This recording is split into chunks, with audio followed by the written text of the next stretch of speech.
I actually seen something like this before on Pinterest. The build is pretty simple, but the final result looks really cool. A lot of designs like this are usually made with 3D printers, and I've got some few reference photos that I'm showing you right now. One of the main things you have to do here is bending the wood, and yeah, I didn't do a great job at that. The right version looks like what you see in the photo, but mine isn't nearly as clean. Still, it worked out more or less. I soaked the wood in water for a while so I wouldn't crack while bending.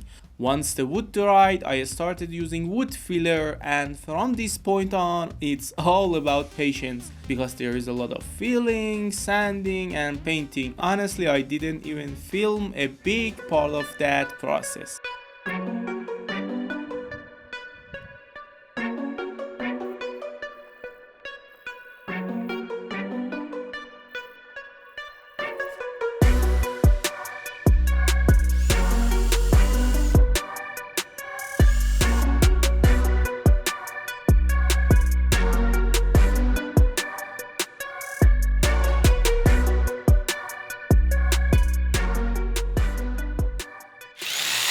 For the connection, I needed a curved wooden piece like this. I cut it out and glued it in place so I could attach the paint can to it. You can use super glue, but epoxy is definitely stronger.